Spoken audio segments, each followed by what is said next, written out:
life this morning in the name of Jesus. Amazangu ndoda kushare nemi a short text from the book of Judges 11. A short text from the book of Judges 11. Mwari vachititira nyasha. Musa Nyengerai, how are you doing? It's a story about a man called Jephthah. Jephthah. Aiva mwana omurume ainzi Gilead. Gilead aiva nevakadzi vaviri. So Jephthah aiva mwana with the second wife akadzingwa pamba nemabrothers ake. Dimarowa, how are you? God bless you. Kwakadiko Peter Marisburg. God bless you. Mwari vakuitire nyasha. I'll be in Durban. Crossover night, 30 December, I'll be in Durban. So we can meet Durban. Phineas Madzipurwa, Phineas Osnik, God bless you. Takudzwa Muteta, mwari vakuitire nyasha, mwari vakuropafadzei, mwari vakuchengetei. Honest Majandu, God bless you. Garikai Rambire, may the favor of the Lord be upon your life. May the good Lord bless you. May the good Lord protect you. In this festive season, may the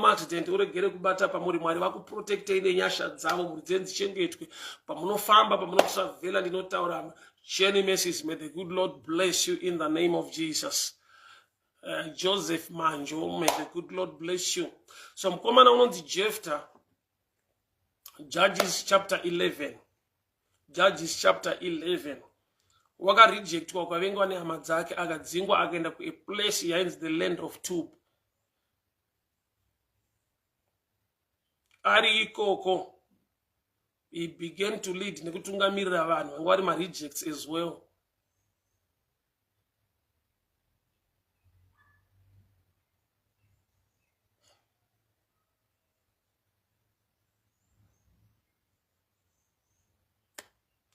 Melody Gamshirai, I'll be in Durban. I hope I'll see you. Mafaro, Chabuda Pasi, God bless you. Joseph Manjo, Rutim Sariri, Netsai Tsikira, God bless you. So, Commander Jephthah was a rejected guy.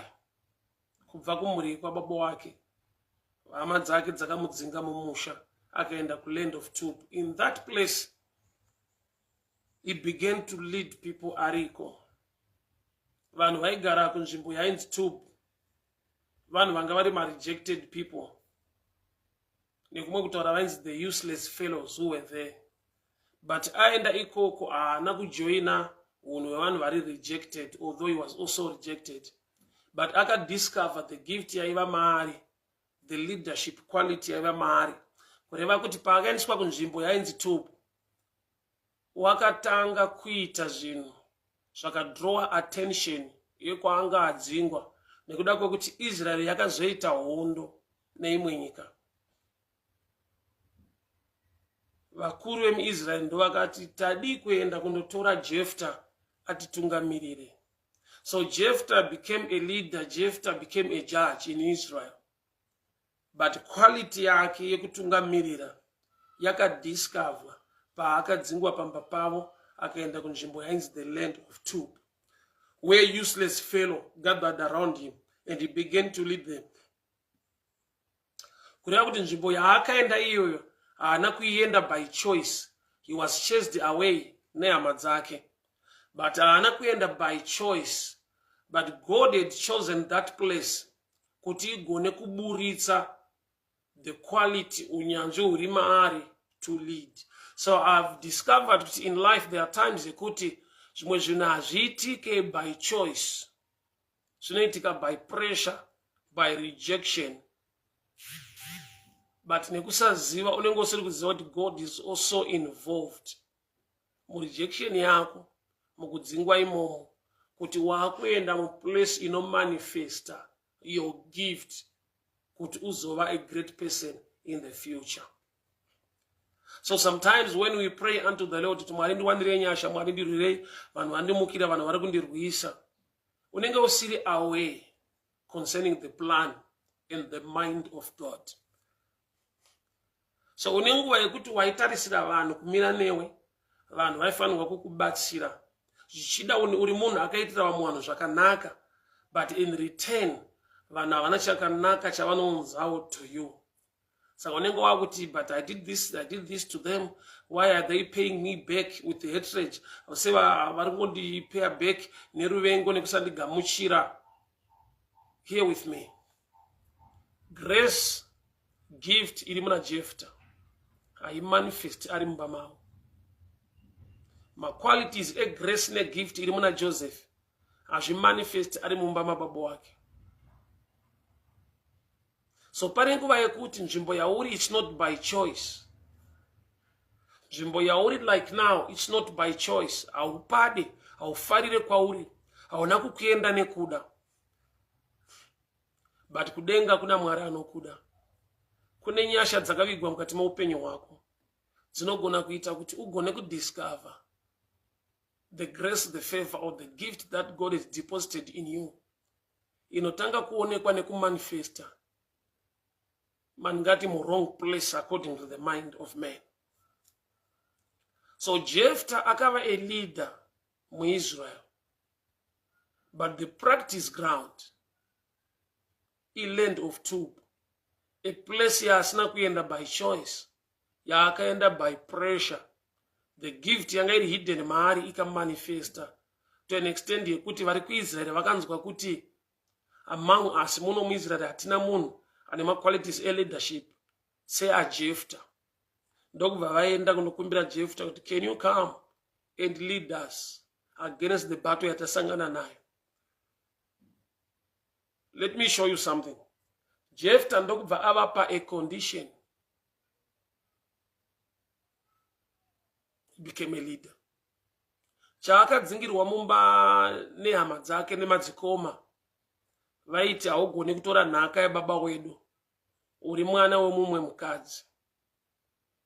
You know, kana zvichinzi Jephthah mwana wechifeve, get this picture in mind. Jephthah haana kusarudza kuva mwana wechifeve. Is just a victim. Mai vake kana vakava vachifeve iye akaberekwa. It's not by choice. Wakaberekwa mu system, ma circumstances iwayo. But Mwari vanga vaine chinangwa, vaine purpose in the life ya Jephthah. So sometimes your background is still within your control. Kune zvinhu muupenyu hama dzangu zvokuti iwe hauna chawaigona kukuita pamusoro pazvo. Zvakatongoitika zvakadaro. Hauzvide ndo zviripo. Don't live a life yekusviblema, yekuzvipa mhosva pazvinhu zviri beyond your control. Chiripo bedzi ndechekuramba uine focus nekutarisa nekutenda kuna Mwari. Vane chinangwa neupenyu hwako. A place yauri iyoyo yausina kuenda by choice, but there is grace and favor upon your life. And zvichida you are in the right place according to God, but the wrong place according to your mind. Zvawakaitirwa nevanhu zviri wrong according to you, kuna Mwari nekuda kwepurpose neplan ndo zviri right according to God. So chimwe chinhu muupenyu hama dzangu ndichiri kusaziva the mind of God concerning your situation, concerning what is happening to you. Jephthah anotodawo kukurira mumba mavo ndemababa wake. Remember kana vachimujaja kuti uri mwana wechifeve, vana ava vari kutonga nyaya yevabereki. Ongu Jephthah vamuti mwana wechifeve nekuti mai vake is the second wife. But remember the blood, the ropa riri muna Jephthah ndera baba. Vano share the same blood nema brothers ari kumudzinga. Which means sometimes when people don't understand the mystery yeropa ra Kristu, we reject and judge people according kuma nema church. Remember mukadzi is a shadow picture of the church. Kristu ndiye murume ndiye chikomba. So we are one in Christ. Nekuda kweropa rakadekwa pa Calvary rakatiponesa. That's why I don't believe, I don't like any message inechekuita nekujaja vanhu vakada Mwari but vari kupinda kune imwe chechi yausingapinde uchiti avadiwe naMwari havasi vaMwari. Inzwaika, what makes family is the blood. Rudzi runobva kuna baba. So Jephthah ari kunzi mwana wechifeve. Vari kutaura character yaamai vake, havasi kutaura the blood riri muropa rake. Jephthah nemabrothers ari kumudzinga, they are one according to blood.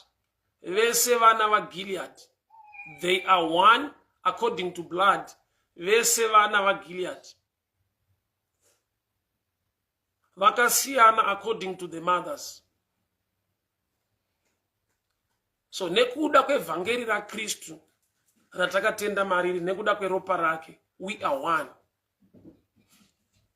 Although panyika pane different machechi, maangles atinoona nawo kuna Kristu, but chikuru nechakakosha kuuya kwemunhu kuna Kristu, kutenda mukufa nekumuka kwake, uye nekugamuchira ruponeso kubva kuna Kristu Jesu. People of God, hear me very well. It's high time we must wake up or mature in understanding the things of the kingdom, especially the mystery of the blood of Jesus. Vose vakamugamuchira akavapa simba rekuti vanzi vana vaMwari, ivo vanotenda muzita rake.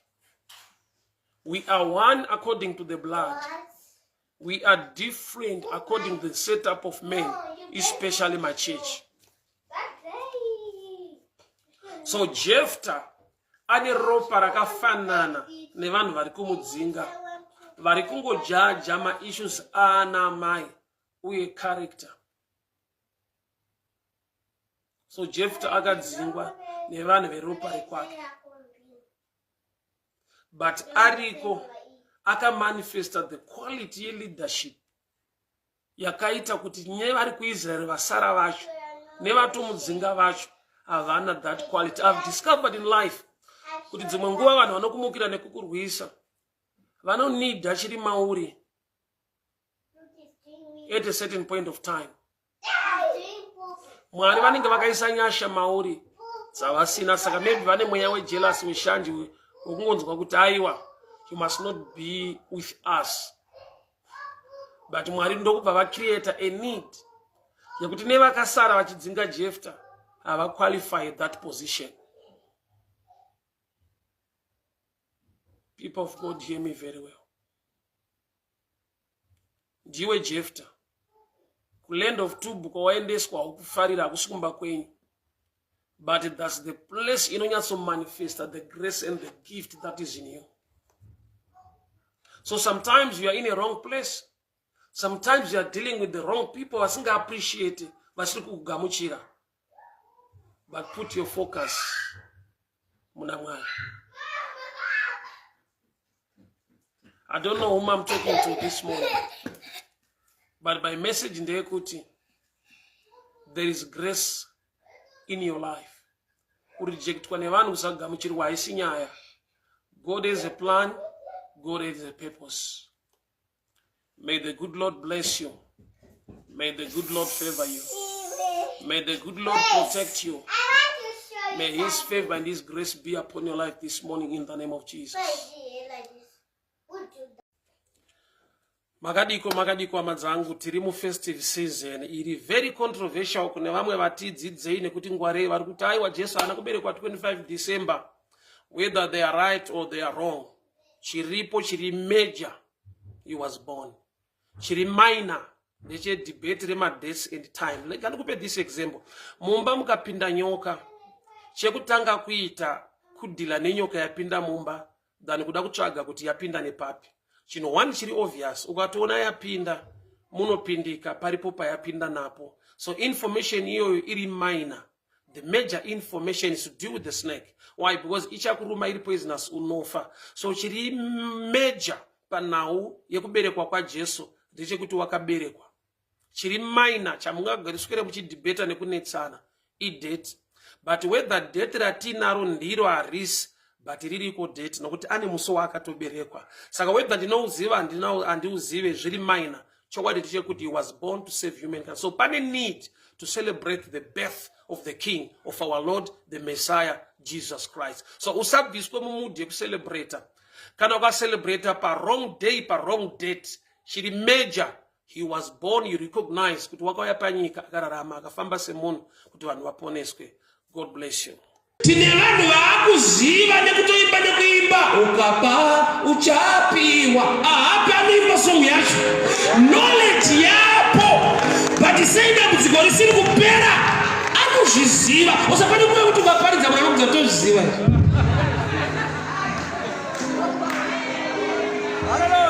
So waramire uri pabedside wakaloda information yakadaro. Tine vanhu vane upenyu hwakamira one place paparidzwa pakaparidzwa kuziva kuri mumaari sei zvisiri kuendeka. Right application of knowledge. Uri kuitei nezvawakaziva. Anotoziva kuti munhu anotsanya nekunamata haatsanye nekunamata anoziva. Hakuna chaasingazive chiri mushoko raMwari. But sei upenyu husiri kufamba akagumira pakuzviziva. Ukapa chapiwa. Shuwira zvakanaka. Moyo wangu unoshuwira mvura yeBethlehem. Shuwirawo zvinhu zvakanaka mulife. Kushuwira hakusungise. Saka window shopping haisungise. Pazvakaoma kuti uende pakase uzichinoona mota.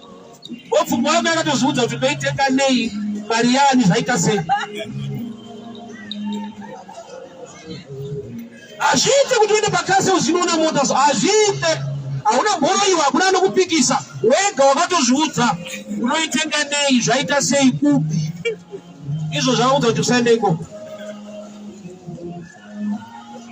Yeti zvakanaka unozvida, but une no-go area hawakazi restricta wega. Ende unozvitora senge idiscipline kuzvibata, kubatirwa nemweya yechina. Why? Nekuti Mwari pane paunoti pauchatsika ndichakupa. Iwe wakatozvisatsika ikoko. Wakaimba anozvati mavhesi waya ari kwaya. Paunotsika ndokupa, saka unobva unoenda uchinotsika ikoko chinodii? Saite. Why? Because zviri mushoko raMwari zvinoshanda. Vasati vadya, they were naked, not ashamed. Zvinorevei? It's a dimension muna Mwari yakuti nyangwe nhamo iriko pauri haioneka ibate nokuti uri munyasha dzake dzinodarika kuita kwako. Saka tiona tiri munyika hwani nevamwe yaunoti zvakaoma vamwe hazvina. Ndo reality yelife bururu. Usazvinyepere paunoti zvinhu zvakaoma ukanzi zviri sei usati zvakaoma iti ndakaomerwa. Hauna kunzwa kuna vamwe tsano vari kungotengera vanhu moto ngemadomasi. Havana kuomerwa, takaomerwa. Nyika imwe chete, malevels nemadimensions they are different. A giver ndiye akahwina kwete aida, but aida kupa. That giving yakava principle ye receiving in the presence of the king. Saka chimwe chaunoti Mwari ndipei, unotambira sei usina kutambamudza maoko. Ukada kutonyuma kuti Mwari vane zvaunoda kukupa, unobatwa nemweya wekupa. Ndounozati pane chiri kuuya kwandiri, because pane mamwe mapiri andiri kuenda andinoona zvaunoda kutambidza. Ruoko rwakastretcha ndo runogamuchira. Atanga iri ngai manje. Zvaka kana kupa kuchikunetsa kokungozvipa iwe. Kuti tikakona kuti kabanana warwara iwe watengerwa fair huko.